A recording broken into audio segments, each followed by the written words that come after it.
Did you know there's full-blown adults playing with imaginary friends in their mind? Sounds pretty schizo, I know, but today we're going to talk about how a tulpa, so called by the Tibetans, is actually a mind form that you can create. And the book Think and Grow Rich talks about it. One of my subscribers actually, when I was going through this book, talking about the mastermind principle, was like, oh, well, have you heard of a tulpa? Like, you can actually create a tulpa on accident, so be careful. And I was like, well, what the heck is a tulpa? So then I had to start learning and reading, and I was like, what the heck? This is kind of weird. It's kind of scary. It kind of sounds schizophrenic. And then I was like, wait, this kind of fire. I kind of love it. And then I thought about like, oh, what about D&D? What about all those kids that play D&D? They all seem like weirdos, but it's always those like nerdy kids that are the most successful in life, right? And I was like, these people are creating tulpas. So what is a tulpa? A tulpa is the creation of a mind. It's literally like an imaginary friend, okay? So basically what happens is in your mind, you start thinking about somebody, right? So in this book it says, or he says that there's people with masterminds, right? But you can create your own mastermind in your brain. Essentially what he's saying to do is get a round table of people, dead or alive, that you want to embody parts of their personality, right? And he's like, you want to learn from them and you want them to mentor you essentially. Even if you don't have access to them, dead or alive, you can have access to them. And I was like, that's a really interesting concept. And what he said is that over time, he realized that actually like certain characters that he had in there, for instance, he had like Abraham Lincoln, they would like show up late. And then over time, he realized like certain characters like put their hand on his shoulder or like say little things of wisdom, and like they started acting for themselves. At first, it was like he was like questioning them and asking them like, hey, like, what do you think about this idea or that idea, or what would you do in this situation? And his counsel over time really developed a personality. And I was like, well, that sounds kind of crazy, but it makes sense. So what I started doing was I started this, and by day 2, I started seeing individual personalities come out. So I don't want to really say who's in my group because that's personal, but one of the women sat on the table day 2, and I was like, okay, boss, okay, queen. And I just thought it was really funny because it is very indicative of her personality. From what I perceive of her online, she really has that like dominant energy. And I was like, okay, I love that. She's leading the space. She's the boss right now. Cool. And I thought that was really interesting because over time I've seen lots of their personalities come out. Eckhart Tolle in my group is always like sitting there with a cup of tea, like stirring his tea, taking really slow sips, like staring at it and minding his own business. And I'm like, okay, even just from sitting with them in that space, even though I don't know them personally, and again, maybe it's just a creation in my mind, but I'm starting to see them develop and turn into their own person. And it's giving me insight that I would not have had before about their personality and about how they act and carry themselves, which helps you embody the type of person you want to be.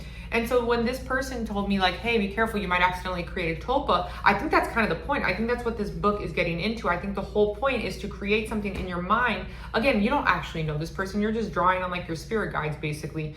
But what you do when you create that tulpa is over time they develop a personality. And if you already kind of put a image on them or like a slight personality on them, they will develop into that, and then they can give you insight. Now, this sounds very crazy, but let's take it a step further, right? You guys sit on TV. You don't think it's crazy to sit in front of your couch, watch Netflix, and stream it all day, right? But what you're doing instead is you're literally streaming your own thoughts, right? Television tells you a vision. Tell a vision. They tell you the vision they want you to absorb, to take in, to believe. While this is you telling yourself the vision you want to live, you want to think, you want to believe. You sit there and you create an image in your mind, just like television does. They create an image in your mind. Then you channel the energy you want to channel from it, right? Because I'm asking them specific questions about what I want to channel, what I want to source from them, okay? Then you bring that down and it becomes programming. It becomes deep in your subconscious. It's the same thing with the television. You turn on the television, you see images, you channel what they're saying on the specific program, right? So if you're on Disney Channel watching the Zach and Cody program, you're being programmed to think X, Y, or Z because of what you're watching and what you're seeing. It's the same thing. We are humans, and humans have the capacity to visualize and create in our mind. We as above, so below, right? We are the creators of our own universe. And a lot of times we don't realize that other people are programming us with what they want us to believe and see. Think about social media. When you're scrolling through the feed, the algorithm is programmed to feed you. And remember, you are what you eat, right? So it's feeding you. They're literally telling you what they're doing. And if you think that this is very like weird and like borderline schizophrenic, think about what it is to be on your phone like this, feeding on all these different personalities and all these ideas swirling around your mind constantly. That's why all of a sudden you'll see kids just break out into like TikTok dances because they don't even know what's going on. They just know that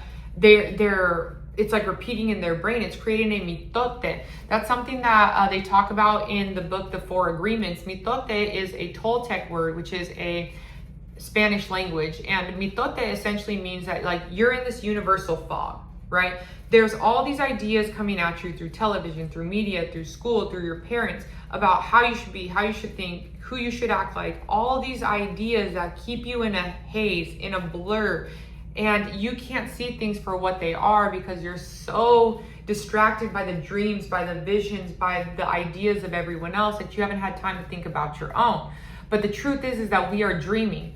We are dreaming whether we are awake or asleep.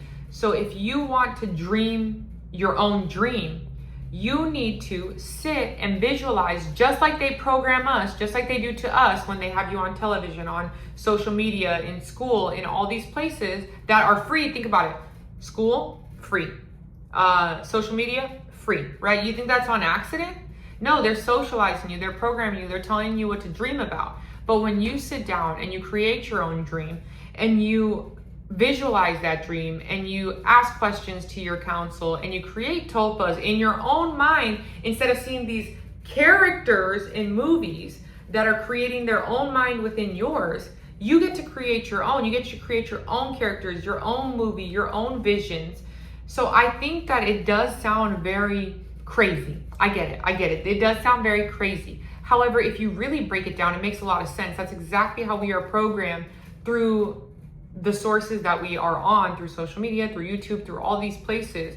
That's how we are socialized and domesticated. So why not, instead of being domesticated, train your own brain to get what you want, not just a quick dopamine hit. Determine what it is you want. Determine what it is you want to see in your life, who you want to be like, and associate yourself with those people. Create a mental image, create a movie that will move you to be the person you want to be instead of being programmed by your television, by movies, by YouTube, by Instagram, by social media, because you deserve to live a life that's yours. So again, I know this was very heady, this was really crazy, and I'm talking about having imaginary friends and how it's better than having your imaginary friends on social, I just realized, even social media, a lot of these people are your imaginary friends. You don't even know them. That's why you have this, what do they call it? These like pseudo relationships, parasocial relationships with people, because you don't actually know them. You just know the perception of them that they put out there. And that's what I think is so interesting about this idea is like, it sounds so schizophrenic and we make it like so bad and so weird and like, oh, imaginary friends, that's creepy, that's weird. No, sit with yourself, determine what it is you want out of life. Sit down at a council of people that you would love to meet, dead or alive, and have dinner and talk with them and ask them questions because you deserve to live a life that's your dream. You don't have to live the dream that you are sold, that you are told from a young age. So this one was a weird one, but I just wanted to talk about it and I had a lot of fun. So thank you. Take care. Mwah.